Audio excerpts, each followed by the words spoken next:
That's about the 5 mental abilities. And what among the 5, which is associated with the sleep the most? 2 things. Whether I should put this language more precisely.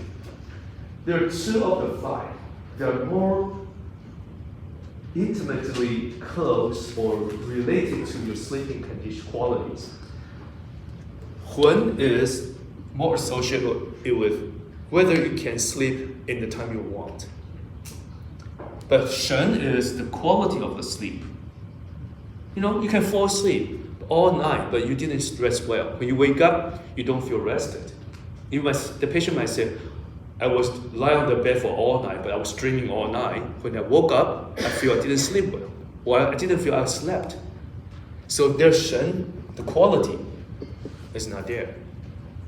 And the liver, the Hun is when they don't go back in time. Liver is more about timing, regulating. So the timelines or the rhythm, the lost pattern, the clock, is about liver. These 2 are the most important parts about sleeping. So when someone comes to me or comes to us, ask for the help for treating their sleeping issues, usually I will have 3 different considerations. I will try to analyze before I decide what to do.